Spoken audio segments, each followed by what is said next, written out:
Seja muito bem-vindo ao canal da Secretaria de Educação de São Vicente. Eu sou o professor Daniel Francisco de Arte e a nossa aula de hoje é direcionada aos alunos do nono ano. Espero que vocês estejam bem e que aproveitem o conteúdo. Vamos lá, então? Nós falaremos hoje um pouquinho sobre as propriedades do som. Vocês sabem o que é som? Som é música? Também é música, muito bem. Vamos definir melhor, então, música.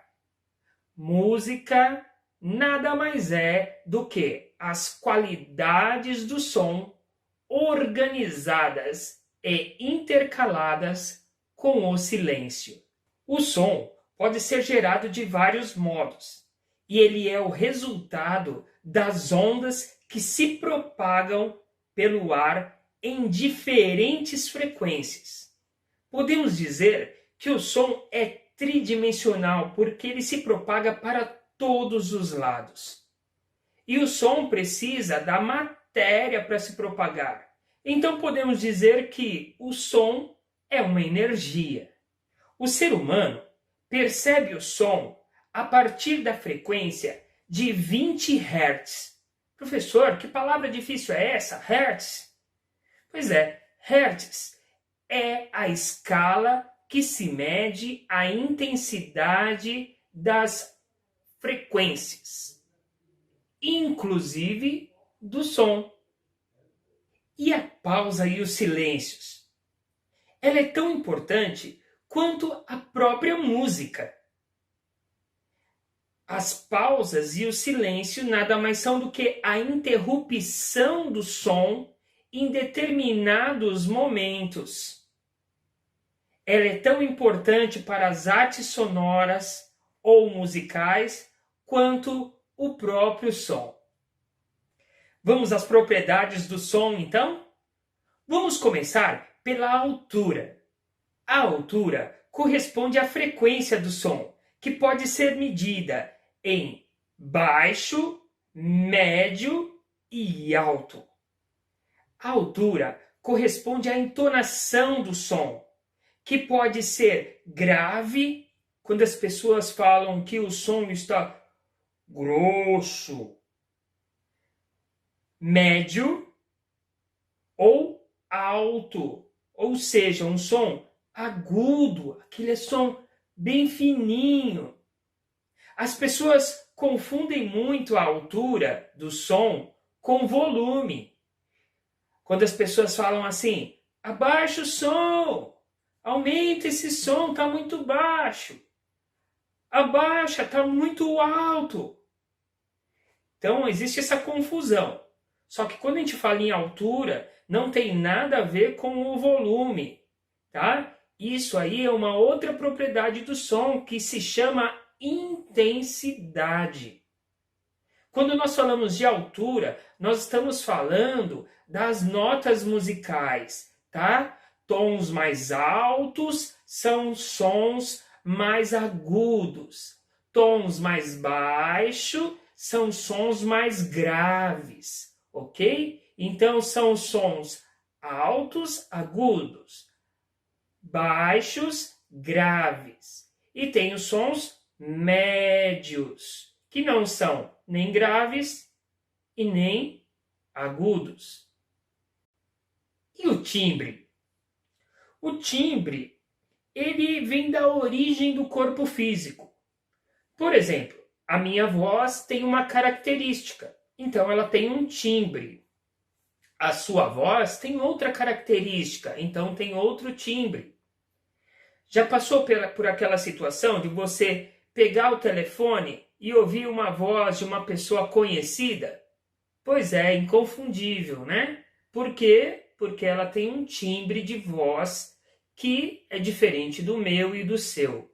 Do mesmo modo, se dá com o timbre dos instrumentos musicais. Então, um violino, ele tem uma característica, né, toda do violino, né, inconfundível. Um trompete, ele tem também uma característica própria do trompete. Uma bateria tem a característica da bateria, né? Então, dentro da bateria nós temos vários instrumentos, temos caixa, temos prato, enfim. Cada instrumento daquele que forma a bateria também tem um timbre. Quando nós falamos, por exemplo, de um teclado, de um piano ou de uma flauta, são timbres diferentes, características diferentes para cada instrumento. E a duração? A duração do som é o tempo que esse som demora para soar, ok?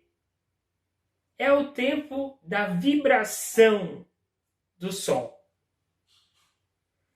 Estamos falando de vibração, vamos dar uma olhadinha aí. Como que seria então a vibração do som em uma escala?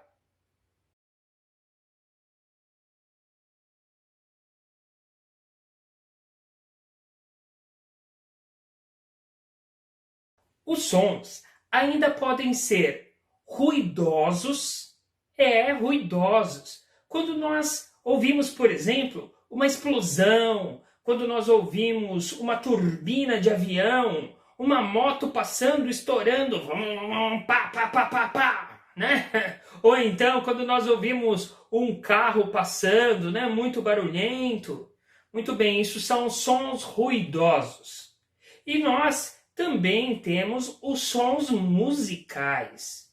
Os sons musicais são aqueles que são gerados pela voz humana quando canta, pelo som dos pássaros, também pelo som dos instrumentos musicais. Então, nós entendemos que os sons musicais, eles são controlados. Os sons musicais, eles são colocados de uma forma que tem um compasso, que tem uma harmonia. Os sons musicais, eles nos são transmitidos com um tempo certo, com uma altura determinada, ok? Já os sons ruidosos, não. No entanto, alguns artistas, hoje em dia, fazem música utilizando somente sons ruidosos. Vejam um pouquinho do espetáculo Stomp.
E então, gostaram? Bacana, né? A atividade de hoje é baseada, então, nos stomps. Nós vamos fazer sons, nós vamos compor, então, uma música e usar o objeto que você tiver em casa. Pode usar o chinelo, pode usar, então, a sua mesa, a sua mão para bater na mesa. Vocês vão gravar um vídeo de vocês fazendo essa musiquinha, né? Essa composição com sons ruidosos, e vocês vão mandar para o seu professor, ok? Se você preferir, também pode só gravar o som e fotografar os materiais que você usou e mandar para ele. Espero que você se divirta bastante nessa atividade. Até a próxima aula!